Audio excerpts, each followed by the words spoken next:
உண்மை சம்பவம் ஒன்று, ஒரு ஊழல் இங்கு இடம்பெற்றிருக்கிறது. எவ்வாறு சாத்தியமாகிறது?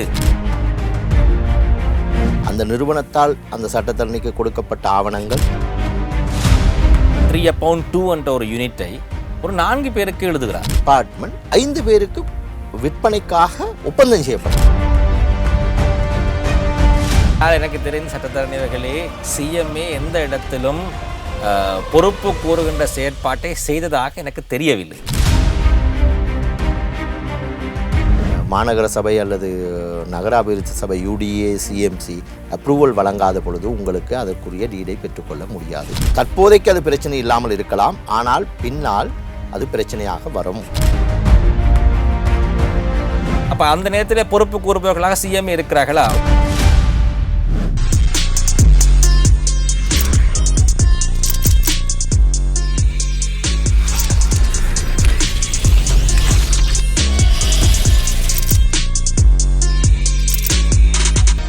வணக்கம்.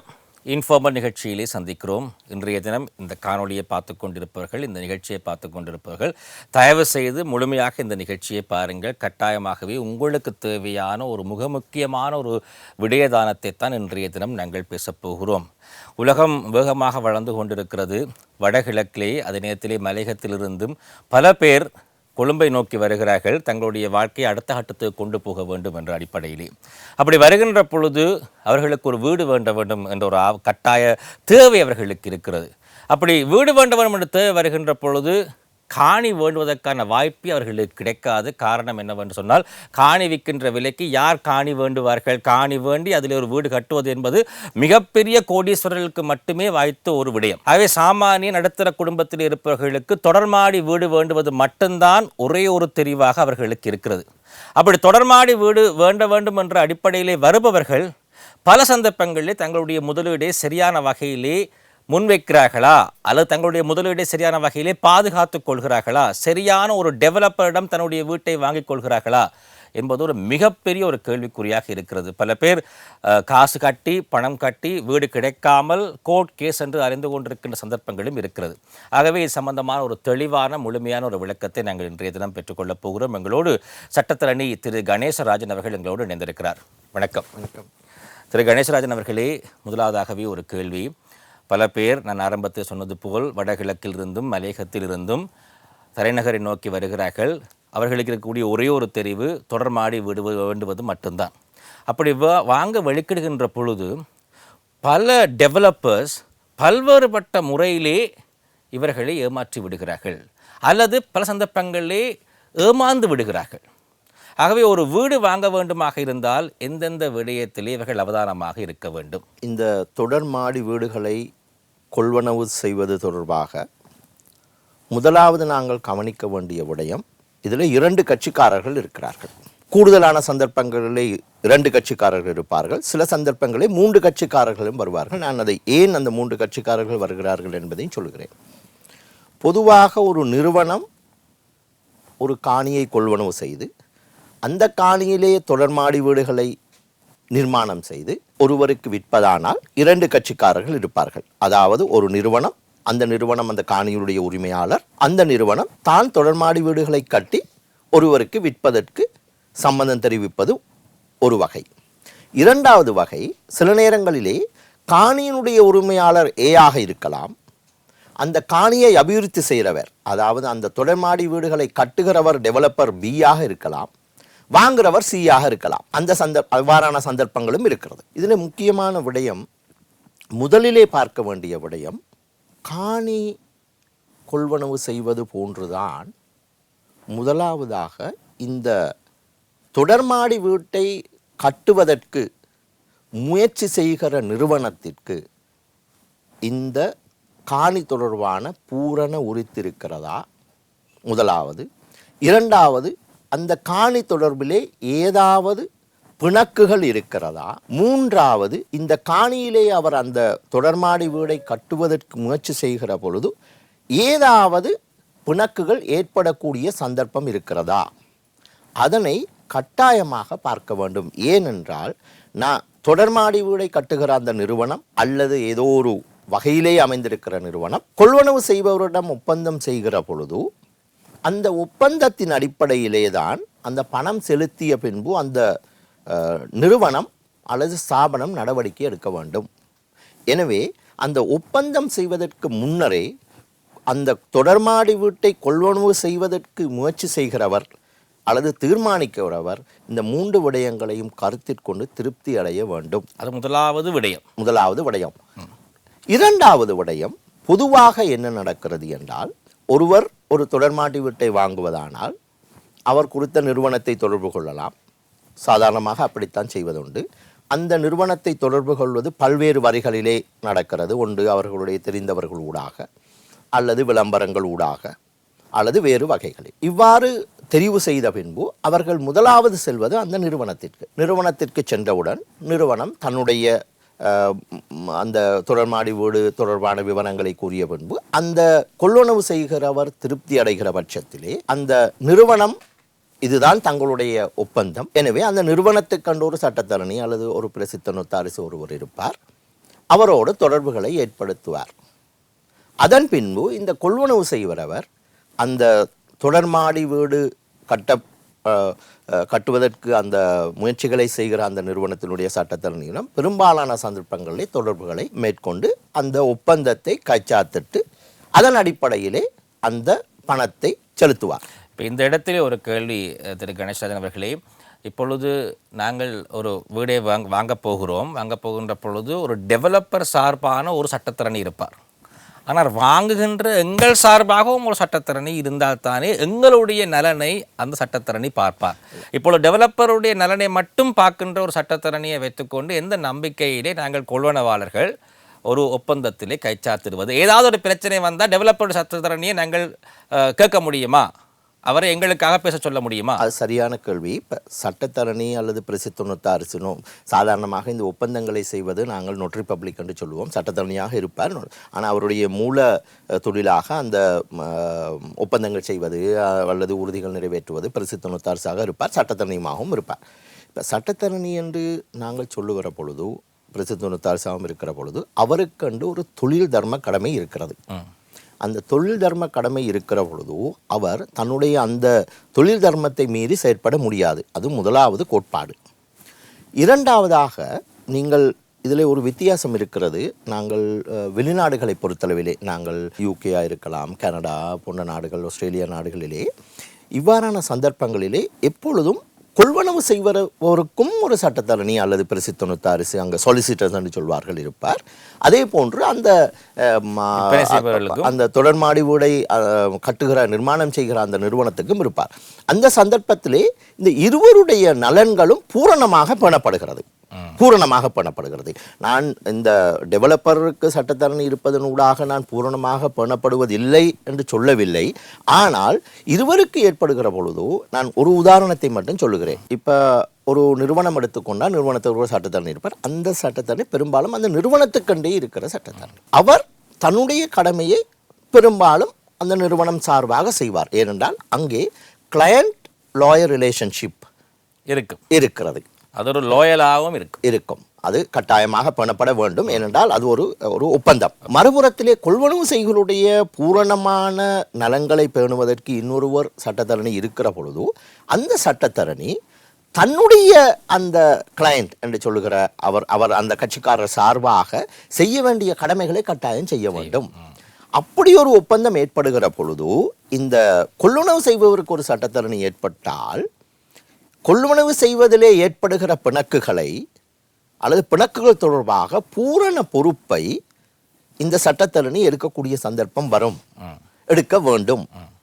ஏனென்றால் ஏதாவது பிணக்கு ஏற்படுகிற பொழுது அந்த கொள்வனவு செய்கிறவரும் அந்த பிணக்கை தீர்ப்பதற்காக அந்த நிறுவனம் மற்றும் நிறுவனத்துடைய சட்டத்தரணியை தான் தொடர்பு கொள்ள வேண்டியதாக இருக்கிறது. சில நேரங்களிலே இது நடைமுறை சிக்கல்களையும் ஏற்படுத்தும். நிச்சயமா. இது ஏன் நான் இந்த இடத்திலே இந்த கேள்வியை கேட்கிறேன் என்று சொன்னால், மக்களுக்கு நான் விளங்கப்படுத்த வேண்டும். அண்மையிலே ஒரு ஒரு ஒரு கைது இடம்பெற்றது. ஒரு சட்டத்தரணியை கைது செய்தார்கள். காரணம் என்னவென்று சொன்னால், ஒரே வீட்டை ஒரு 5 பேருக்கு விற்பனை செய்து விட்டார். ஆகவே 5 பேருக்கு விற்பனை செய்கின்ற பொழுது ஒரு வீடு 5 பேருக்கு விற்பனை செய்யவிட்டது. ஆனால் அதுக்கான சட்டத்தரணி இவர் தான். என்ற அடிப்படையிலே நீண்ட காலத்துக்கு பிறகு ஒரு தீர்ப்பு வந்திருக்கிறது. நீதிமன்றம் சொன்னது இவர் குற்றம் செய்திருக்கிறார், ஆகவே இவருக்கு தண்டனை வழங்கப்பட வேண்டும் என்று ஒரு செய்தி வந்தது. அது பெரிய ஒரு அதிர்வலையை எங்களுக்கு ஏற்படுத்தியிருக்கிறது. ஒரு வீட்டை 5 பேருக்கு அல்லது 6 பேருக்கு 10 பேருக்கு விற்பனை செய்கின்ற செயற்பாடு சில நேரங்களில் டெவலப்பர் தெரிந்து செய்தாலும் சட்டத்தரணி அந்த இடத்திலே அதை சரி பார்க்காமல் இருப்பது எந்த விதத்திலே நியாயம்? நான் நினைக்கிறேன் அந்த நீங்கள் சொல்லுகிற விடயம் செய்தியாக வந்தது அது தீர்ப்பல்ல. நான் நினைக்கிறேன் அதற்குரிய வழக்கு நடைபெறுகிறது. இரண்டாவதாக நான் உங்களுக்கு சொல்லுகிறேன் இந்த விடயம் எப்படி நடக்கிறது என்று. அது உங்களுக்கு மிகவும் இலவாக புரிந்து கொள்ளலாம். இப்போ ஒரு காணியை எடுத்துக்கொண்டால் அந்த காணிக்கு காணி பதிவகத்திலே ஒரு புத்தகம் இருக்கிறது. அந்த புத்தகத்திலே ஒரு பக்கம் இருக்கிறது.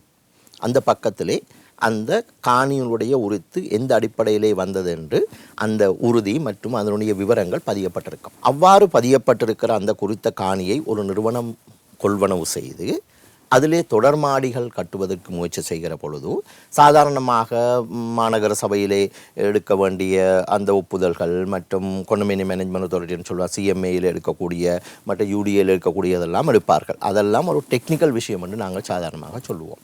பிளான் அப்ரூவல் அதெல்லாம் வேறு விடயம். இப்பொழுது அதெல்லாம் அவர் பூரணமாக செய்திருக்கிறார் என்ற அடிப்படையிலே, அதாவது நான் சொல்லி முழுமையாக அல்ல, பூரணமாக ஆரம்பத்திலே செய்ய வேண்டிய எல்லாம் செய்திருந்தாலும் கூட ஒரு ஒப்பந்தம் செய்கிற பொழுது என்ன நடக்கிறது என்றால் அந்த ஒப்பந்தம் 2 வகையாக இருக்கும்.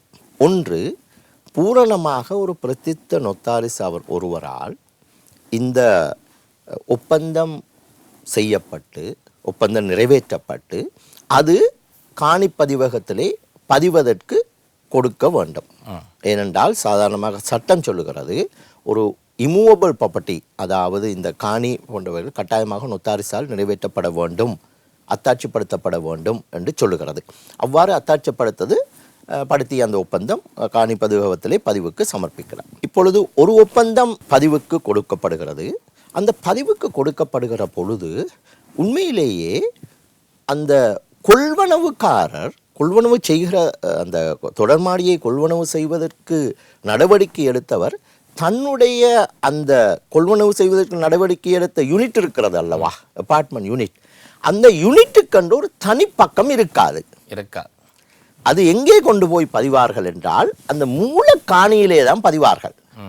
இப்பொழுது 32 யூனிட்ஸ் என்றால் தொடர்மாடிகள் இருக்கிறால் 32 ஒப்பந்தங்கள் பதியப்படும். இதில் நான் 2வது வகை உங்களுக்கு சொன்னேன். முதலாவது பூரணமாக ஒரு பிரசித்தாரிசால் அது நிறைவேற்றப்பட்டு அத்தாட்சிப்படுத்தப்படுகிறது. சில சந்தர்ப்பங்களே சில ஒப்பந்தங்கள் பதியப்படுகிறது, சில ஒப்பந்தங்கள் பதியப்படுவதில்லை. அந்த பதியப்படாத சந்தர்ப்பங்கள் 2 வகை இருக்கிறது. ஒன்று, அதை கொள்வனவு செய்கிறவரே சொல்லுவார் பல காரணங்களுக்காக ரெஜிஸ்டர் பண்ண வேண்டாம், எனவே அவ்வாறு பதியாத பொழுது அங்கே பதிவு இருக்காது. ஒன்று, அவ்வாறு பதிவில்லாவிடில் ஏற்கனவே அந்த தொடர்மாடி இன்னொருவருக்கு விட்டுவிட்டது என்று எங்க விதமான பதிவும் இருக்காது. அது ஒருவருக்கு மட்டும்தான் தெரியும். ஒன்று டெவலப்பர் அல்ல, 2வது அந்த டெவலப்பருக்கு நிரந்தரமாக சட்டத்தரணி இருந்தால் அல்லது பிரச்சனை அந்த ஒப்பந்தங்களை செய்கிறவர் ஒரு நிரந்தரமான சட்டத்தரணி அல்லது பிரச்சனை இருக்கிற பட்சத்தில் மட்டும்தான் அவருக்கு தெரியும். இல்லாவிடில் இன்னொரு நாங்கள் சட்டத்தரணிக்கு நீங்கள் ஒரு ஒரு ஒரு பிரசித்தருக்கு போகிற பொழுது அவர் காணிக்கந்தவருடைய அவர் பரிசித்து பார்ப்பார். அது பதியப்படவில்லை என்றால் அவருடைய தீர்மானத்தின் அடிப்படையில் ஏற்கனவே இது கொள்வனவு தொடர்பாக ஒப்பந்தம் செய்யப்படாத ஒரு அந்த தொடர்மாடியாகத்தான் இருக்கும்.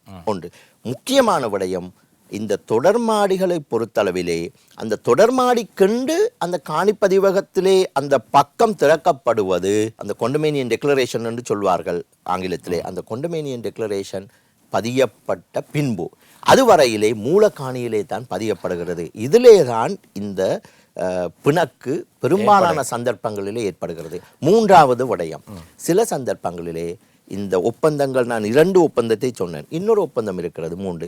சில நேரங்களில் பிரசித்த நொத்தாரிசால் நிறைவேற்றப்பட்டு அத்தாட்சிப்படுத்தப்படாத ஒப்பந்தங்களும் இருக்கிறது. அதாவது சாதாரணமாக இந்த காணிகளை பொறுத்தளவிலே நாங்கள் இமூவபிள் ப்ராப்பர்ட்டி என்று சொல்லுவோம். இமூவபிள் ப்ராப்பர்ட்டி சட்டத்தின் அடிப்படையிலே கட்டாயமாக அத்தாட்சிப்படுத்தப்படும், அதை அட்டஸ்ட் பண்ண வேண்டும் என்று சொல்லுவார்கள். யார் அட்டஸ்ட் பண்ணுவார்கள்? அது பிரசித்த செய்வார். அந்த அந்த நிறுவனத்தினுடைய அல்லது கொள்வனவாளரோடு பிரசிடன்ஸை அவர் சொல்லுவாராக இருந்தால் இவரை செய்ய சொல்லி அவர் செய்வார். ஆனால் இன்னொரு வகையான ஒப்பந்தம் இருக்கிறது. நிறைவேற்றுவார்கள் கட்சிக்காரர்கள் மற்றும் கையொப்பமிடுவார்கள். அந்த அட்டஸ்டேஷன் அத்தாட்சிப்படுத்தப்படாத ஒப்பந்தங்களும் இருக்கிறது. அதுவும் பல்வேறு காரணங்கள் இருக்கிறது. சில நேரங்களிலே கொள்ளோனவுக்காரரே சொல்லலாம், இல்லை இதில் வேறு காரணங்களுக்காக இதை செய்ய வேண்டாம், இது ஒரு இன்ஃபார்மல் எக்ரிமெண்ட்டாக செய்யுங்கோண்டு. அவ்வாறான சந்தர்ப்பங்களையும் இந்த குறித்த தொடர்மாடி தொடர்பாக ஏற்கனவே ஒப்பந்தம் செய்யப்பட்ட விடயம் எங்கும் பதியப்பட்டிருக்காது. அந்த சந்தர்ப்பத்திலே இந்த டெவலப்பர் என்று சொல்லக்கூடிய அந்த நிறுவனத்துக்கு மட்டும்தான் தெரியும். இப்போ இந்த இடத்திலே ஒரு கேள்வி கட்டாயமாக கேட்க வேண்டும். ஒரு உண்மை சம்பவம் ஒன்று. கிட்டத்தட்ட வம்பலப்பிட்டியிலே ஒரு தொடர்மாடி வீடு, தொடர்மாடி மனையம் கட்டி கொண்டிருக்கிறார்கள். 22 வீடு தான் இருக்கிறது. ஆனால் அந்த 22 வீட்டை 56 பேருக்கு விற்பனை செய்து விட்டார்கள். இதுக்கு சட்டத்திறனிகளும் இருக்கிறார். சட்டத்திறனியும் ஒரு வீட்டை 5 பேர் 6 பேருக்கு விற்பனை செய்து விட்டார்கள். இது இப்போ சட்டத்துக்கு முன்னால் இருக்கிறது. பல பேர் இது சம்பந்தமான ஒரு கேஸ் ஃபைல் பண்ணியிருக்கிறார்கள் சட்டத்துக்கு முன்னால்.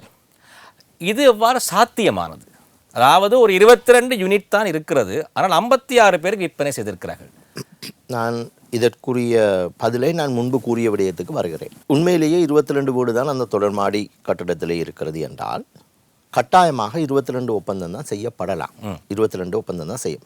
சில நேரங்களிலே இதுக்குரிய 3 சந்தர்ப்பங்கள் வரலாம். சில நேரங்களிலே ஆரம்பத்திலே 22 ஒப்பந்தங்கள் செய்யப்படலாம்.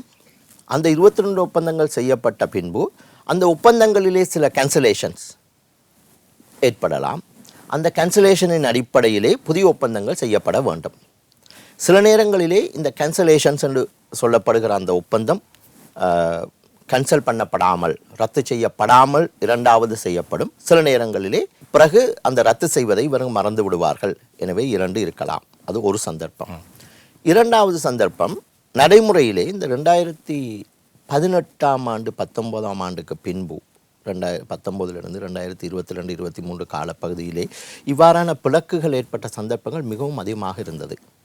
அதற்குரிய காரணம் சில நிறுவனங்கள், எல்லா நிறுவனங்களும் அல்ல, சில நிறுவனங்கள், பெரும்பாலான நிறுவனங்கள் தங்களுக்குரிய ஃபைனான்ஸ், அதாவது நிதியை கைவசம் வைத்து கொண்டிருந்தன. எனவே அவர்கள் இந்த 2018-22 காலப்பகுதியில் எந்த விதமான பாதிப்புக்கும் உள்ளாகவில்லை. சிலர் என்ன செய்தனால், அவர்களுடைய அந்த நிதி பிரச்சனை இருந்த காரணத்தினால் சில நிறுவனங்கள் இந்த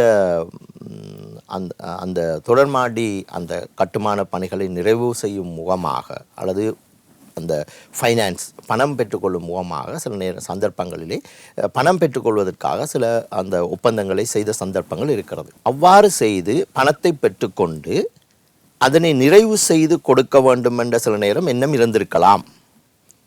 ஆனால் பணம் பெற்றுக்கொண்ட பின்பும் அதனை முழுமையாக நிறைவு செய்ய முடியாத பொழுதோ அவர்கள் 2 விதத்திலேயுமே பிணக்குட்படுகிறார்கள். ஏனென்றால் ஏற்கனவே விற்றவர்களுக்கும் அவர்கள் பதில் சொல்ல வேண்டும். இரண்டாவதாக அதனை முடிப்பதற்காக பணம் பெற்றுக்கொண்டு பின்னர் செய்யப்பட்ட ஒப்பந்தங்களுக்கும் அவர்கள் பதில் சொல்ல வேண்டும். எனவே அதனை ஆங்கிலத்திலே சொல்லுவான they are fixed என்று சொல்லுவோம். அவர்களுக்கு பூரணப்படுத்தவும் முடியாது, பெற்றுக்கொண்ட கடனையும் செலுத்த முடியாது.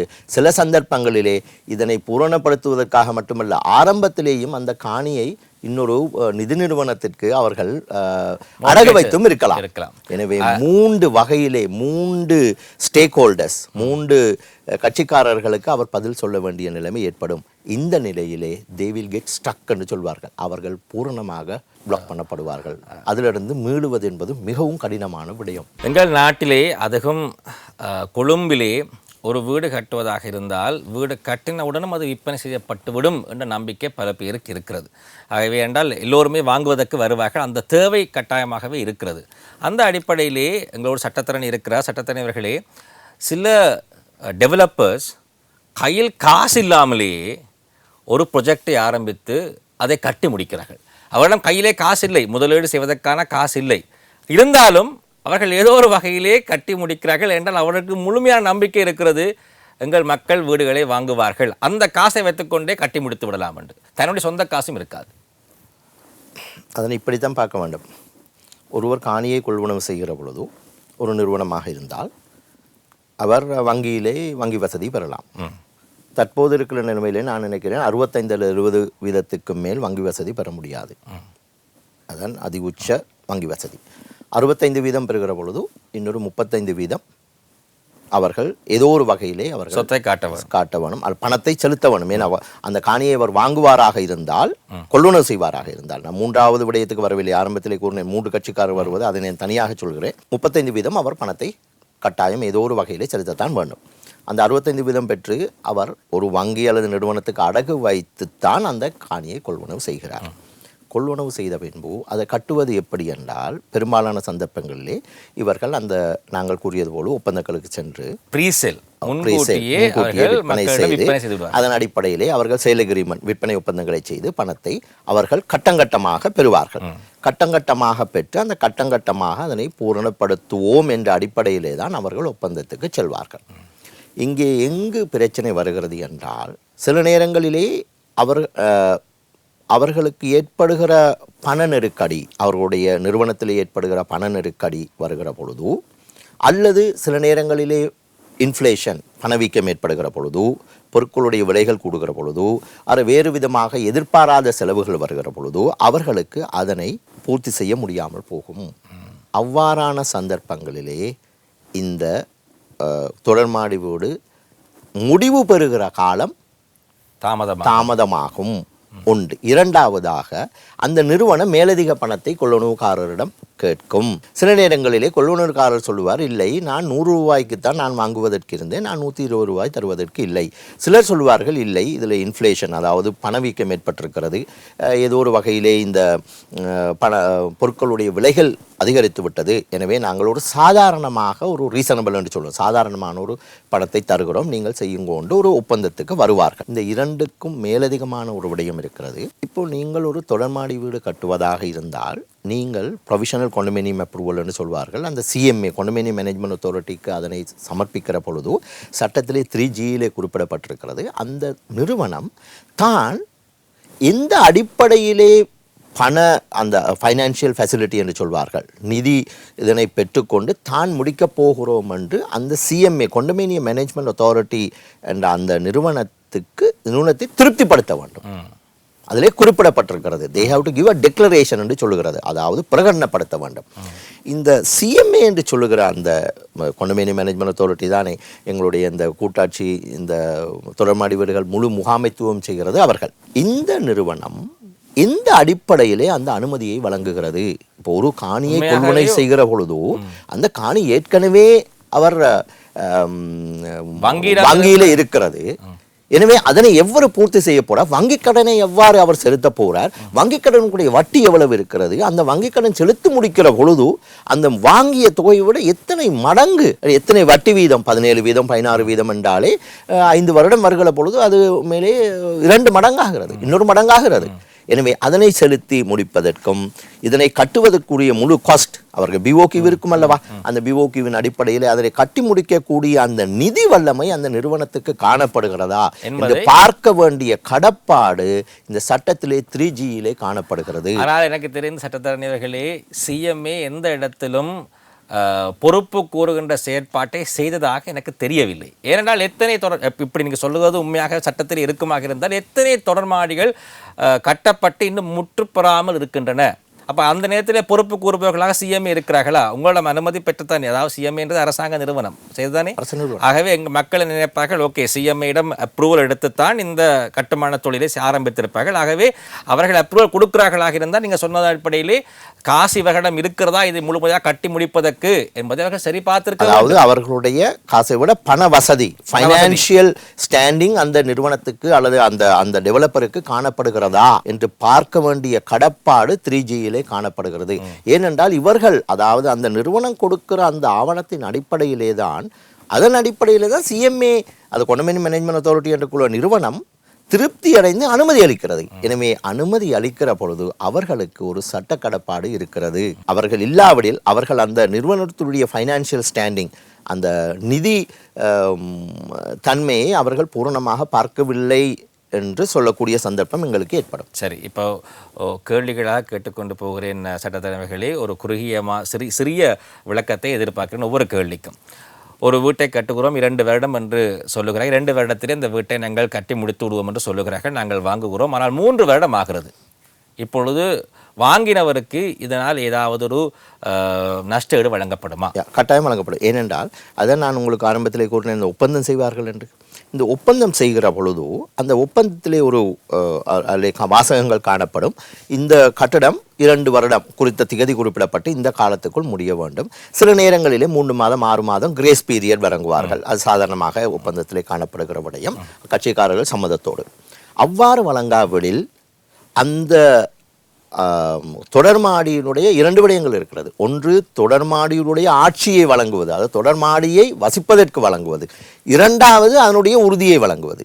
2 சந்தர்ப்பங்களிலும் தாமதம் ஏற்படுகிற பொழுதோ அந்த தாமதத்துக்காக மாதாந்தம் ஒரு குறிப்பிட்ட தொகை வழங்க வேண்டும் என்று அந்த ஒப்பந்தத்திலே குறிப்பிடப்படும். அது செல்லுபடியாகுமா? கட்டாயம் செல்லுபடியாகும். ஏனென்றால் அதான் நான் சொல்கிறேன், இது அந்த எக்ரிமெண்ட் பொதுவாக நாங்கள் பொதுவான நம்பிக்கை எப்படி இருக்கிறது என்றால், நாங்கள் உறுதியைத்தான் ஒரு மேலோங்குகிற ஆவணமாக பார்க்கிறோம். இந்த உறுதி என்பது நாங்கள் கொள்வனவு செய்கிற பொழுது ஆம். ஆனால் இந்த அபார்ட்மெண்ட், அந்த தொடர்மாடியை பொறுத்தளவிலே இந்த எக்ரிமெண்ட், சேல் எக்ரிமெண்ட், விற்பனை ஒப்பந்தம் மிக முக்கியமானது. ஏனென்றால் விற்பனை ஒப்பந்தத்திலே தான் என்னென்ன விடயங்கள் உங்களுக்கு விற்கப்படும், அவ்வாறு விற்கப்படுவதற்கு அல்லது ஆட்சியை வழங்குவதற்கு தாமதப்படுத்தப்படுகிற பொழுது அதற்குரிய கம்பன்சேஷன் என்று சொல்வார்கள், லிக்விடேட்டட் டேமேஜஸ் என்று ஆங்கிலே சொல்லுவார்கள். அந்த தொகை எவ்வாறு வழங்கப்படும், எந்தெந்த சந்தர்ப்பங்களிலே அந்த தொகை வழங்கப்படாது, ஃபோர்ஸ் மேஜர் க்ளோஸ் என்று சொல்வார்கள். அதாவது என்னுடைய விடயத்துக்கு அப்பாற்பட்ட விடயம், சில நேரங்களில் சுனாமி மாதிரி ஒரு விடயங்கள் வரலாம், அல்லது பாரிய இலங்கையில் ஏற்பட்டது போன்ற ஒரு பொருளாதார வீழ்ச்சி நடைபெறலாம். அவ்வாறான சந்தர்ப்பங்களே இல்லை, அவர்களுக்கும் ஒரு சந்தர்ப்பம் வழங்கப்பட வேண்டும் என்ற ஒரு எடுகோலும் இருக்கிறது. இவ்வாறான விடயங்கள் எல்லாம் அந்த ஒப்பந்தத்திலே காணப்படுவதுண்டு. சாதாரணமாக அந்த ஒப்பந்தத்தை நிறைவேற்றுவதற்காக அவர்கள் அந்த பணத்தை கொடுக்காவிட்டால் அந்த ஒப்பந்தத்தின் அடிப்படையிலே நீங்கள் நீதிமன்றத்துக்கு சென்று அதனை பெற்றுக்கொள்ளலாம். அந்த சந்தர்ப்பம், அதனாலே தான் இந்த ஒப்பந்தம் என்பது பெரும்பாலான சந்தர்ப்பங்களில் ஒப்பந்தத்தை விட இவர்கள் உறுதி கிடைக்கிறதைத்தான் அவர்கள் மூலமாக கொள்வார்கள். ஆனால் ஒப்பந்தத்தின் அடிப்படையிலே தான் பின்னால் உறுதி வரப்போகிறது என்ற அடிப்படையில் இந்த ஒப்பந்தத்திலே காணப்படுகிற வாசகங்கள் மிக மிக முக்கியமானது. இப்போ சேல்ஸ் அக்ரிமெண்ட், அதைத்தான் நீங்கள் இப்போ சேல்ஸ் அக்ரிமெண்ட் உண்மையாகவே சட்ட ரீதியாக வலுவுடையதா? 100% வலுவுடையது. ஏனென்றால் அந்த சேல் அக்ரிமெண்ட்டிலே 2 முக்கிய வாசகங்கள் இருக்கும். ஒரு வாசகம், அதாவது இந்த டெவலப்பர் நிறுவனம் இந்த தொடர்மாடி வீடை பூரணப்படுத்தி கொடுக்காத பொழுது, அதாவது கொள்வனவுக்காரர் ஏற்கனவே பணம் முழுமையாகவோ பகுதி அளவிலே செலுத்தி இருப்பார், மிகுதி பணத்தை அந்த தொடர்மாடி வீடு பூரணப்படுத்துகிற பொழுது செலுத்துவோம் என்று ஒப்பந்தத்திலே குறிப்பிடப்பட்டிருக்கும். எனவே அந்த கொள்ளுணவுக்காரர் பூரணமாக அந்த மிகுதி பணத்தை செலுத்துவதற்கு தயாராக இருக்கிற பொழுது அந்த நிறுவனம் அந்த தொடர்மாடி வீட்டை அவருக்கு வழங்க வேண்டும். அவ்வாறு வழங்காத சந்தர்ப்பங்கள் 3 இருக்கிறது. ஒன்று, சில சந்தர்ப்பங்களிலே இதனுடைய பிரைஸ், விலை கூடுகிற பொழுது சில சந்தர்ப்பங்களிலே அந்த விலையினுடைய ஒரு பகுதியை அவர்கள் கேட்கிற சந்தர்ப்பங்கள் இருக்கிறது. ஒன்று. 2வதாக, சாதாரணமாகவே நான் சொல்வது போன்ற பொருட்கள் அல்லது இன்ஃப்ளேஷன் என்று சொல்வார்கள், பொருட்களுடைய விலைகள் கூடி வேறு வித காரணமாக சில நேரங்களில் கூடலாம். அவ்வாறான சந்தர்ப்பங்கள், அல்லது சில நேரங்களில் அன்எக்ஸ்பெக்டட் எக்ஸ்பென்சஸ், எதிர்பாராத விதமாக செலவுகள் ஏற்படலாம், அவற்றையும் அவர்கள் எடுக்கலாம். இந்த 3 சந்தர்ப்பங்களிலே சில நேரங்களில் அவர் சொல்லலாம், இல்லை நாங்கள் கூடுதலாக பணத்தை தருகிறோம், முழுதலாக பணம் தர வேண்டும் என்று. அந்த சந்தர்ப்பத்தில் ஒரு முருகல் நிலை ஏற்படும். அந்த சந்தர்ப்பத்திலே இந்த உங்களுடைய ஒப்பந்தத்திலே இல்லை, இந்த யூனிட் தொடர்மாடிக்கு 100 ரூபாய்த்தான் அதனுடைய பிரைஸ் என்று சொன்னால், வேறு எந்த விதமான மேலதிக தொகையும் பெற்றுக்கொள்ள முடியாது என்று போட்டால் அது ஒரு ஒப்பந்தம். அந்த ஒப்பந்தத்துக்கு 2 கட்சிக்காரர்களும் கட்டுப்படுவார்கள். ஆனால் இதற்கு இன்னொரு விதிவிலக்கு இருக்கிறது. இப்படி ஒப்பந்தம் செய்திருந்தாலும் இந்த ஒப்பந்தத்திலே 2 விடயங்கள் நான் சொன்னேன். அதாவது அந்த நிறுவனம் இந்த தொடர்மாடி வீடை விற்பதற்கு மறுக்கிற பொழுது நீங்கள் நீதிமன்றத்திலே சென்று, அதற்கு சொல்லுவோம் ஸ்பெசிஃபிக் பெர்ஃபார்மன்ஸ் என்று சொல்வார்கள், மாவட்ட நீதிமன்றத்திலே சென்று அந்த நிறுவனத்துக்கு எதிராக வழக்கு தாக்கல் செய்து இந்த உறுதியை எனக்கு பெற்றுத்தாருங்கோ, நான் 100 ரூபாய்க்கு நான் ஒப்பந்தம் செய்திருக்கிறேன், 50 ரூபாய் நான் கொடுத்து விட்டேன், இன்னொரு 50 ரூபாய் நான் கொடுக்க வேண்டியிருக்கிறது, நான் 50 ரூபாய் கொடுப்பதற்கு தயாராக இருக்கிறேன், அல்லது அந்த 50 ரூபாய் நான் நீதிமன்றத்தில் வைப்பிடுகிறேன், நீதிமன்றத்தில் வைக்கிறேன், எனக்கு உறுதியை பெற்றுத்தாருங்கோ. அல்லாவிடில் நீங்கள் நீதிமன்ற பதிவாளரோடாக எனக்கு உறுதியை பெற்றுத்தாருங்கோடு கேட்கலாம். ஆனால் இதில் ஒரு விடயம் இருக்கிறது. சாதாரண காணியை பொறுத்தளவிலே உடனடியாக அந்த நீதிமன்ற தீர்ப்பை பெற்று நீங்கள் பெற்றுக்கொள்ளலாம். ஆனால் தொடர்மாடி வீடை பொறுத்தளவிலே அதில் சின்ன சிக்கல் இருக்கிறது. நீங்கள் நீதிமன்றத்திலே அந்த நிவாரணம் கேட்கிற பொழுது அந்த தொடர்மாடி யூனிட், நாங்கள் அபார்ட்மெண்ட் யூனிட் சட்டப்படி ஒரு உறுதியூடாக பெற்றுக் கொடுக்கிற நிலைமையிலே இருக்க வேண்டும். அதற்கு அந்த கொண்டோமினியம் டெக்ளரேஷன் பெற்றுக்கொண்டிருக்க வேண்டும். கொண்டோமினியம் டெக்ளரேஷன் வருகிற பொழுதுதான் அந்த ஒவ்வொரு அபார்ட்மெண்ட் யூனிட்டும் தனியான சட்ட லீகல் யூனிட், அந்த சட்ட ரீதியாக ஒரு யூனிட்டாக ஒரு அங்கமாக மாறுகிறது. அதன் பின்னர் தான் நீதிமன்றமும் வழங்கலாம். அதுக்கு இன்னொரு விதிவிலக்கு இருக்கிறது, நான் ஒரு நிமிடத்திலே சொல்லுகிறேன். அப்போ அந்த சந்தர்ப்பங்கள் சில நேரங்களிலே இவ்வாறு வழக்குகள் போகிற பொழுது சில நேரங்களிலே நீங்கள் சிஎம்ஏயும் இந்த ப்ரொசஸுக்குள் வந்து அவர்களும் சில நேரங்களிலே இந்த கொண்டோமினியம் டிக்ளரேஷன் செய்து தருகிற பொழுது தாங்கள் செய்வதாக சம்மதம் தெரிவித்து சில நேரங்களிலே அந்த நிறுவனம் மற்றும் இந்த கொள்ளுநர்காரர்களிடையே சில நேரங்களிலே ஒரு உடன்படிக்கையில் செய்யப்பட்டு நிறைவு பெறுகிற சந்தர்ப்பங்களும் இருக்கிறது. இதில் இன்னொரு விடயம் இருக்கிறது. நீங்கள் இந்த ஒப்பந்தம் செய்து நிறைவேற்றப்படுவதற்கு முடியாமல் போனால் சில சந்தர்ப்பங்களில் என்ன செய்வார்கள் என்றால், இந்த நிறுவனங்கள் தங்களால் இதற்கு மேல் செய்ய முடியாது என்றால் இதனை கொள்வனவு செய்வதற்கு ஒப்பந்தம் செய்திருக்கிற 10 பேரோ 20 பேரோ 30 பேர் இருந்தால் முழுக்காணியையும் அந்த 30 பேருடைய பேரிலே எழுதிவிடுவார்கள். அப்பொழுது அந்த 30 பேருக்கும் அந்த முழுக்காணியினுடைய ஒருத்து வருகிறது. இப்போ நாங்கள் 15% ஒரு ஆளுக்கு அன்டிவைடட் என்று சொல்வார்கள், சொரியல் என்று நாங்கள் சாதாரண மொழியில் அரை பங்கு கணக்கிலே 30 பேருக்கும் எழுதி வர அந்த 30 பேரும் சேர்ந்து என்ன செய்யலாம், அவர்கள் உரிமையாளராக வந்துவிடும். அதாவது அந்த நிறுவனத்தினுடைய அந்த ஸ்தானத்திற்கு இவர்கள் சென்று விடுவார்கள். அது நாங்கள் சொல்லுவோம், they will get into their shoes என்று சொல்வார்கள். எனவே அவர்கள் என்ன செய்வார்கள், அதன் பிறகு உரிமையாளராக கொண்டோமினியம் மேனேஜ்மெண்ட் அத்தாரிட்டியிடம் அவர்களுடைய அதனை செய்து யூடிஏ முனிசிபாலிட்டி, அது ஒரு உண்மையிலேயே ஒரு சரியான ஒரு கஷ்டமான ப்ரொசஸ். அவர்கள் சென்று அதன் பின்னர் அதனுக்குரிய அந்த டிக்ளரேஷனை செய்து அவர்கள் தாங்களாகவே அந்த யூனிட்டுகளை அந்த தொடர்மாடிகளை பெற்றுக்கொண்ட சந்தர்ப்பங்களும் இருக்கிறது. இது ஒரு வகையான சொல்யூஷன். தொடர்மாடி வீடு வாங்கிவிட்டோம், ஆனால் டீட் இன்னும் எங்களுக்கு கிடைக்கவில்லை, உறுதி எங்களுக்கு கிடைக்கவில்லை. இது 1 வருடம் 2 வருடம் இல்லை 20 வருடமாக பல பேருக்கு இருக்கக்கூடிய பெரிய பிரச்சனையாக இருக்கிறது. அதற்கான ஒரு தீர்வு என்னவாக இருக்கலாம் என்பது சம்பந்தமாக நாங்கள் சட்டத்தரணி கணேசராஜன் அவர்களோடு இணைந்திருக்கிறார், அவரிடம் கேட்க போகிறோம். அதற்கு முதல் அழைப்பிலே ஒரு நேர் இணைந்திருக்கிறார். வணக்கம். வணக்கம். வணக்கம், சொல்லுங்கம்மா. நான் சொய்சாபுர தொடர்மாடி வீட்டுல இருந்து பேசுறேன். சரி. நான் இப்ப 10 வருடமா நான் வந்து சிஎம்ஏவோடு இப்ப மேல் இந்த வீடு வாங்கின நாள்ல இருந்து மேல் வீட்டுல இருந்து ஒரு லீக் கொண்டு வந்து கொண்டிருக்கு. 10 வருடமா நான் அணுகி கொண்டு இருக்கிறேன் சிஎம்ஏ. ஆனா இப்ப அவங்க இவ்வளவு நாளும் சரியான ஒரு முடிவு எடுக்காதபடியினால இன்றைய முழு வீடும் பாதிக்கப்பட்டு அதனால இந்த எலக்ட்ரிசிட்டி வயல் கூட தண்ணி வந்து கொண்டிருக்கு. நான் தனியாக வாழ்றேன் இந்த வீட்டுல. இப்ப நிறைய டேமேஜும் லாசஸும் அதே வேளையில ஃபங்கஸ் வந்து இப்ப எனக்கு ஹெல்த்துக்கு நான் சுகமில்லாம இருக்கிறேன். இதுக்கு நான் என்ன செய்ய முடியுமென்னு எனக்கு நீங்க ஒரு ஆறுதல் சொல்லுங்க பாப்போம். நன்றி அம்மா, நன்றி. இது சொய்சாபுர கவர்மெண்ட் ஃபிளாட்ஸ். இது NHDA ஃபிளாட்டாக இருக்கிற பொழுது நேஷனல் ஹவுசிங் டெவலப்மெண்ட் அத்தாரிட்டி ஃபிளாட்டாக இருக்கும்னு நினைக்கிறேன். அப்போ NHDA ஃபிளாட்டாக இருந்தால் இவங்கள் NHDA-ட்டிருந்து நேரடியாக கொள்ளுணர்வு செய்யப்பட்டதா அல்லது NHDA என்ற நபருக்கு கொடுத்து என்ற நபரிடம் கொள்ளுணர்வு பட்டதோ தெரியாது. அதையும் ஒருக்கா பார்க்க. இரண்டாவது உரிமையாளரா முதலாவது உரிமையாளரா என்பது. இரண்டாவது, இவ்வாறான பிணக்குகள் தீர்த்து வைப்பதற்காக இருக்கிற ஒரே நிறுவனம் கொண்டோமினியம் மேனேஜ்மெண்ட் அத்தாரிட்டி மட்டும்தான். கொண்டோமினியம் மேனேஜ்மெண்ட் அத்தாரிட்டிக்கு ஒரு முறைப்பாடு செய்கிற பொழுது அங்கே ஒரு இன்குவாரி பேனல் இருக்கிறது. அந்த இன்குவாரி பேனல் இவர்களை கூப்பிட்டு விசாரித்தார்களோ தெரியவில்லை. அவ்வாறு விசாரணை செய்யாவிட்டால், அவர்கள் முறையான நடவடிக்கை எடுக்காவிட்டால் மேன்முறையீட்டு நீதிமன்றத்துக்கு சென்று நாங்கள் சொல்லுவோம் ரிட் அண்டு எழுத்தாணை மனுவை பெற்றுக்கொண்டு சிஎம்ஏ இல்லை, இதனை நீங்கள் விசாரித்து ஒரு தீர்வு தாருங்கோ என்று சொல்லி கேட்ட சந்தர்ப்பங்களும் இருக்கிறது. பாவம், அந்த அம்மா சொய்சாபுர ஃபேக்ட்ரி ஒரு வீடை வாங்கி தண்ணி ஒழுகி கொண்டிருக்கிறது. அதனால் இப்பொழுது எலக்ட்ரிசிட்டி ப்ராப்ளம் வந்து விட்டது. இதை தீர்த்து வைக்க விடவில்லை என்றால் நாங்கள் கோர்ட் ஆஃப் அப்பீலுக்கு மேன்முறையீட்டு நீதிமன்றத்தை சென்று சிஎம்ஏக்கு எதிராக கேஸ் ஃபைல் பண்ணணும். எந்த சட்டத்திறனி இலவசமாக செய்ய வருவார்? பெரும்பாலான சந்தர்ப்பங்களிலே குறைவு இல்லை என்றே நாங்கள் சொல்லலாம். என்ற சட்டத்திறனிலும் தங்களுடைய தொழிலைத்தானே செய்கிறார்கள். உங்களுக்கு ஆறுதல் சொல்ல முடியவில்லையம்மா. உங்கள் போன்று பல பேர் இந்த சமூகத்தில் இருக்கிறார்கள் என்பதை மட்டும் நான் தெரிவித்துக் கொள்கிறேன். ஒரு கேள்வி இருக்கிறது. 40 மில்லியனுக்கு நாங்கள் வீடு வாங்குகிறோம்.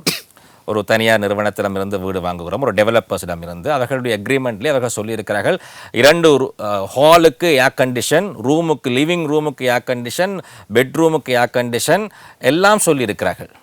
ஃபுல்லி டைல்டு, உங்களுடைய ரூஃப் டாப் எல்லாம் டைல் பண்ணப்படும் என்றெல்லாம் சொல்லியிருக்கிறார்கள். 2 வருடம் கட்டி முடிக்கிறார்கள், சொன்னது ஒன்றுமே செய்யவில்லை. வீட்டை கட்டி கொடுத்து விட்டார்கள், ஆனால் ரூஃப் டாப்புக்கு டைல் கொடுக்க பதியவில்லை, அல்லது ஏசி போட வேண்டும் என்று சொன்ன அந்த ஏசி ரூம் போடப்படவில்லை. என்ன செய்வது, மாட்டிக்கொண்டு விட்டோம், வீட்டை வாங்கித்தானே ஆக வேண்டும் என்ற நிலைப்பாட்டிலே பல பேர் இருக்கிறார்கள். இப்படி செய்யலாமா? 2 நிறுவனங்கள் மட்டும் எடுக்கிறேன். அதாவது ஒப்பந்தம் செய்யப்படுகிற பொழுது என்னென்ன விடயங்கள் அந்த தொடர்மாட்டி வீட்டுடன் இணைந்திருக்கும் என்று குறிப்பிடுவார்கள். டைல் செய்யப்படும், ஜிம் வழங்கப்படும், ஸ்விம்மிங் பூல் இருக்கும் என்றெல்லாம் அதன் அடிப்படையிலே தான் அதனுடைய பிரைஸ் விலை தீர்மானிக்கப்பட்டு குறிப்பிடப்பட்டிருக்கும்.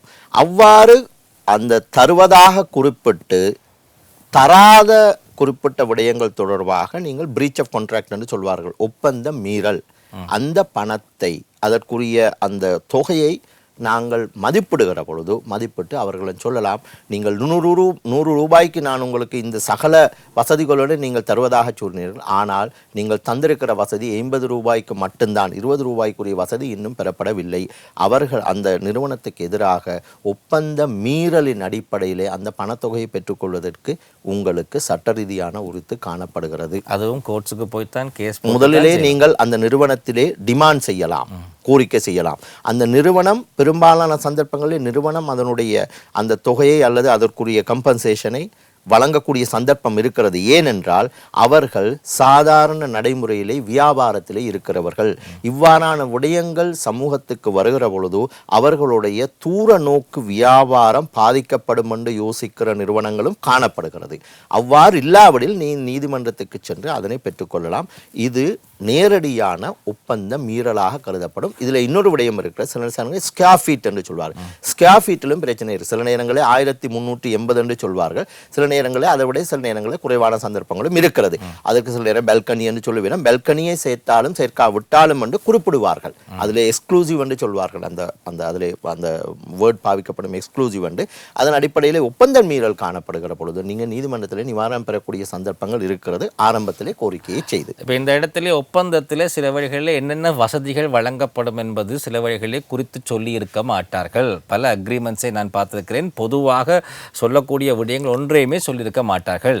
ஆகவே சொல்லி இருக்காவிட்டால் அதை கட்டாயமாக ஒன்றாக நீங்கள் எழுதி அவ்வாறு ஒப்பந்தத்தை தயாரியுங்கள் என்று சொல்ல வேண்டிய ஒரு உரிமை எங்களுக்கு இருக்கிறது, கட்டாயம் இருக்கிறது. அதில் இன்னொரு பக்கம் இருக்கிறது, புரோஷர் என்று சொல்வார்கள். நீங்கள் பார்த்திருப்பீர்கள், புரோஷரிலே சில நேரம் குறிப்பிட்டிருப்பார்கள். அந்த புரோஷரிலே குறிப்பிடப்பட்ட வீடு தான் ஒப்பந்தத்திலே குறிப்பிடப்பட்டிருக்கிறது. சில நேரங்களில் ஒப்பந்தத்தில் இல்லாவிட்டாலும் கூட நீங்கள் புரோஷரையும் ஒப்பந்தத்தையும் நீங்கள் தொடர்பு படுத்தலாம். ஆனால் உங்களுக்கு சிறந்தது இந்த கொள்வனவு செய்கிறவர் தனக்கு என்னென்ன தேவையோ அந்த தேவைகளுக்காகத்தான் அவர் அந்த பணத்தை, அந்த பிரைஸ் விலையை தீர்மானித்து அவர் கொடுக்கிறார் என்றால் அதனை குறிப்பிடுவது சால சிறந்தது. லிஃப்ட் வசதி வழங்கப்படும் என்று சொல்லுகிறார், ஆனால் லிஃப்டினுடைய அளவு சொல்லுவதில்லை. சில வழிகளில் இப்பொழுதெல்லாம் பெரிய லிஃப்ட் இருக்க வேண்டும், சின்ன லிஃப்ட் எடுத்திருக்க முடியாது. அவசரத்துக்கு சுகம் இல்லாத ஒருவர் வருவாராக இருந்தால் அவரை கூட்டிக் கொண்டு வீல் சேர்லே அல்லது ஒரு பெட்லேயே கொண்டு போகக்கூடிய வசதி இருக்கக்கூடிய வகையில் தான் இப்போ லிஃப்ட் இருக்க வேண்டும். ஆனால் இதெல்லாம் இந்த லிஃப்டினுடைய அளவுகள் எல்லாம் அந்த ஒப்பந்தத்திலே வழங்கப்படுவதில்லை. அது லிஃப்ட் அளவு மாறுபடுவதற்கான சந்தர்ப்பங்கள் குறைவு. ஏனென்றால் உங்களுடைய ஒரிஜினல், அதாவது ஆரம்பத்திலே இந்த நாங்கள் சொல்ல பில்டிங் பிளான் உண்டு, பில்டிங் பிளானிலே குறிப்பிடப்பட்டிருக்கும் உங்களுடைய லிஃப்டினுடைய அளவு 9 பேர் பயணம் செய்வதா, 6 பேர் பயணம் செய்வதா, 4 பேர் பயணம் செய்வதா என்று குறிப்பிடப்பட்டிருக்கும். அதனுடைய நீள அகலமும் குறிப்பிடப்பட்டிருக்கும். அவ்வாறு அந்த பிளானிலே குறிப்பிடப்பட்டபடி அந்த லிஃப்ட் அமையாவிட்டால் அவர்கள் சர்டிஃபிகேட் ஆஃப் கான்ஃபர்மிட்டி என்று சொல்லக்கூடிய அந்த மாநகர சபையில் பெறப்படுகிற அந்த சான்றிதழ் வழங்கப்படாது. அவ்வாறு வழங்கப்படாவிட்டால் நீங்கள் கொண்டோமினியம் மேனேஜ்மென்ட் அத்தாரிட்டியிலே சர்டிஃபிகேட் பெற முடியாது. சர்டிஃபிகேட் பெற முடியாவிட்டால் உங்களுக்கு கொண்டோமினியம் டிக்ளரேஷன் செய்ய முடியாது. அவ்வாறு செய்யாவிட்டால் விற்க முடியாது. எனவே சிஓசி பெறுவதற்கு முன்னர் அது முழுமையாக அந்த கட்டுமானம் அந்த பிளானின் அடிப்படையிலே, வரைபடத்தின் அடிப்படையிலே செய்யப்பட்டிருக்கிறதா என்பதை மாநகர சபை கட்டாயமாக உறுதி செய்ய வேண்டும். உறுதி செய்தான் வழங்கும். இது உண்மையாக உறுதி செய்கிறார்கள் தானே? உறுதி செய்ய வேண்டும். உறுதி செய்யாவிட்டால் பின்னர் ஏதாவது டேமேஜஸ், அதாவது வருகிற பொழுது அந்த மாநகர சபையும் அதுக்கு பொறுப்பாக வேண்டி வரும். ஏனென்றால் அவர்கள் கன்ஃபார்ம் பண்ணுகிறார்கள், உறுதிப்படுத்துகிறார்கள் இந்த பிளானின் அடிப்படையிலே முழுமையாக இந்த கட்டுமானம் செய்யப்பட்டிருக்கிறது என்று உறுதி செய்கிறார். அதன் அடிப்படையிலே தான் வசிப்பதற்கு அனுமதி வழங்கப்படுகிறது. எனவே அதன் பிறகு வார அந்த டேமேஜஸ் என்று சொல்லக்கூடிய அந்த விடயங்களுக்கு மாநகர சபையும் பொறுப்பாளியாகிறது. இதேவேளை கொட்டகேனா போன்ற இடங்களிலே வீடு வாங்கி இன்னும் 10-15 வருடங்களாக டீட் கிடைக்காமல் இருப்பவர்கள் என்ன செய்யலாம்? அவர்களுக்கு வாழ்க்கை முழுவதுமாக டீட் கிடைக்காதா? இந்த தொடர்மாடி வீடுகள் தொடர்பாக சேல் அக்ரீமெண்ட் நாங்கள் சொல்ல விற்பனை ஒப்பந்தத்திலே குறிப்பிடப்பட்டிருக்கும். இந்த டெவலப்பர் வந்து அந்த வீடுகளை தொடர்மாடி வீடுகள் தொடர்பாக உறுதிகள் நிறைவேற்றாவிட்டால் அதற்கு ஆங்கிலத்தில் சொல்ல ஸ்பெசிஃபிக் பெர்ஃபார்மன்ஸ்ன்னு சொல்லி ஸ்பெசிஃபிக் பெர்ஃபார்மன்ஸுக்காக மாவட்ட நீதிமன்றத்திலே சென்று அந்த நிறுவனத்துக்கு எதிராக வழக்கு தாக்கல் செய்து டீடை பெற்றுக்கொள்ளலாம். அவர்கள் மறுத்தால் அந்த மாவட்ட நீதிமன்றத்திலே பதிவாளர் ஊடாக டீடை பெற்றுக்கொள்வதற்கான வாய்ப்பு இருக்கிறது சட்டத்திலே. சில வழிகளிலே அந்த கன்ஸ்ட்ரக்ஷன் சட்டத்துக்கு முரணான வகையிலே அமையப்பெறுமாக இருந்தால் அவர்கள் டீட் கொடுக்க மாட்டேன் என்று அரசாங்கம் சொல்லுமாக இருந்தால் நாங்கள் என்ன செய்வது? அதில் 2 வகையாக பார்க்கலாம். சட்டத்துக்கு முரணாகிறதா அல்லது அந்த பிளான் என்று சொல்லக்கூடிய அந்த வரைபடத்துக்கு முரணானதா. அதிலே அது தொடர்பாக பூரணமான அதிகாரம் யூடிஏக்கு இருக்கிறது, நகராபிவிருத்தி சபைக்கு. சில நேரங்களிலே சில பிணக்குகள் இருந்தாலும் கூட யூடிஏ அதுக்குறாக இன்னொரு அதாவது அமெண்டட் பிளான் அவர்கள் தாக்கல் செய்து அதனை அனுமதி அளித்து அவர்கள் வழங்கலாம். ஆகவே ஏதோ ஒரு வகையிலே டீட் கிடைக்கும், ஏற்பாடுகள் செய்யலாம். அதுல ஒரு விடயம் இருக்கிறது. இந்த பர்ச்சேசர்ஸ் என்று சொல்லக்கூடிய அந்த கொள்வனவுக்காரர்கள் எல்லாம் ஒரே அணியிலே இருக்க வேண்டும். அது ஒரு முக்கியமான விடயம். பெரும்பாலான சந்தர்ப்பங்களிலே கொள்வனவுக்காரர்கள் 30 பேர் இருக்கிற பட்சத்திலே அவர்கள் 3 கொள்கையிலே இருப்பார்கள். ஒருவர் சொல்லலாம் இல்லை கோர்ட்டுக்கு போவோம் எடுப்போம், இன்னொருவர் சொல்லலாம் இல்லை இதெல்லாம் பிரச்சனையான விஷயம், செலவு கூடிய விஷயம், நாங்கள் இருக்கிறதுலே இருப்போம். இன்னொருவர் சொல்லலாம் இல்லை அதை விட நாங்கள் யூடிஏ சிஎம்ஏக்கு போச்சு. இவ்வாறான சந்தர்ப்பங்கள் சில நேரங்களில் இது தாமதத்தை ஏற்படுத்தக்கூடிய சாத்தியக்கூறுகள் இருக்கிறது. 1300 ஸ்கொயர் ஃபீட் என்று விற்பனை செய்கிறார்கள். ஆனால் உண்மையாக அளந்து பார்த்தால் 1250 ஸ்கொயர் ஃபீட் தான் இருக்கிறது. உண்மையாகவே நடந்த ஒரு சம்பவம். இப்படி பார்க்கின்ற பொழுது கொடுக்கின்ற ஒவ்வொரு வீட்டையும் நாங்கள் ஏதோ ஒரு வகையில் அளந்து தான் பார்க்க வேண்டுமா? வீடு கொடுத்தால் 1300 இருக்கும் தானே என்று நினைத்துக்கொண்டு நாங்கள் போகக்கூடாது, அளந்து பார்க்க வேண்டுமா? பெரும்பாலான சந்தர்ப்பங்களில் அளப்பதில்லை, சாதாரணமாக அது நடப்பதில்லை. ஏனென்றால் வீடு கிடைத்தவுடன் சந்தோஷம் அடைகிறது, அந்த சந்தோஷத்திலே அது மூழ்கடிக்கப்படுகிறது. ஆனால் பெரும்பாலான சந்தர்ப்பங்களே அளவாக இருக்கும். ஏனென்றால் அது நிறுவனத்தினுடைய அந்த பெயர் சம்பந்தப்பட்ட விடயம். அவ்வாறு அந்த நிறுவனம் வழங்காவிட்டால் அது சில நேரங்களிலே நீதிமன்றத்துக்கு சென்று நீங்கள் கட்டாயமாக அந்த பிரீச் ஆஃப் கான்ட்ராக்டின் அடிப்படையிலே அந்த பெற்றுக்கொள்ளலாம். சில நேரங்களிலே சீட்டிங் என்ற குற்றத்துக்கும் ஆளாகலாம். ஏனென்றால் 1300 தாரதாக சொல்லிவிட்டு 1250 தருவது என்பது அது கட்டாயமாக ஒப்பந்த மீறல்.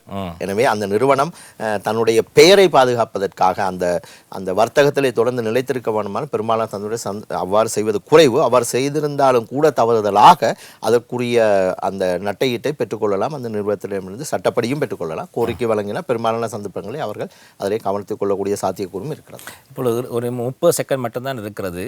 மெயின்டெனன்ஸ் கட்ட வேண்டுமா? வீடு கட்டி முடிக்காத பட்சத்திலே, முழுதாக கட்டி முடிக்கவில்லை, பகுதி அளவிலே கட்டி முடித்து விட்டார்கள், மெயின்டெனன்ஸை நாங்கள் கட்ட வேண்டுமா அல்லது டெவலப்பர் கட்ட வேண்டும்? இல்லை, என்ன அதிலே ஒரு பிரச்சனை இருக்கிறது. இந்த தொடர்மாடி வீடுகள் பூரணப்படுத்தப்படுகிற பொழுது முழுமையாக பூரணப்படுத்திய பின்புதான் கொண்டோமினியம் மேனேஜ்மெண்ட் அத்தாரிட்டியிலே அந்த மேனேஜ்மெண்ட் கோஆபரேஷன் பதியப்படுகிறது. என பதியப்படுகிற காலத்திலே அதனை மெயின்டைன் பண்ணுவதற்காக ஒரு சபை இல்லை. அதனால் என்ன செய்வதென்றால் குடியிருப்பாளர்கள் ஒரு சில சந்தர்ப்பங்கள் குடியிருப்பாளர்கள் குழுவாக இணைந்து மெயின்டைன் பண்ணுவார்கள். சில சந்தர்ப்பங்களிலே இந்த கட்டுமானத்தை அவர்கள் செய்தபடியால், அந்த நிறுவனம் செய்தபடியால் அந்த கட்டுமானத்தை செய்தவர்களே தொடர்ந்து அந்த condominium management authority management cooperation approval கிடைக்கும் வரையிலே செய்கிறது. அந்த குடியிருப்பாளர்களுக்கும் ஒரு சாதகமாக இருக்கும். ஏனென்றால் சில நேரம் நாங்கள் சொல்லுவோம் டிஃபெக்ட் லைபிலிட்டி பீரியட் இருக்கும். அதாவது அதனுடைய சில பிழைகள் நடந்திருக்கலாம். அந்த காலத்திலே அந்த நிறுவனம் செய்கிற பொழுது அது ஏற்படுகிற பிழையை திருத்துவதற்கான சந்தர்ப்பங்கள் கூடுதலாக அமைகிறது.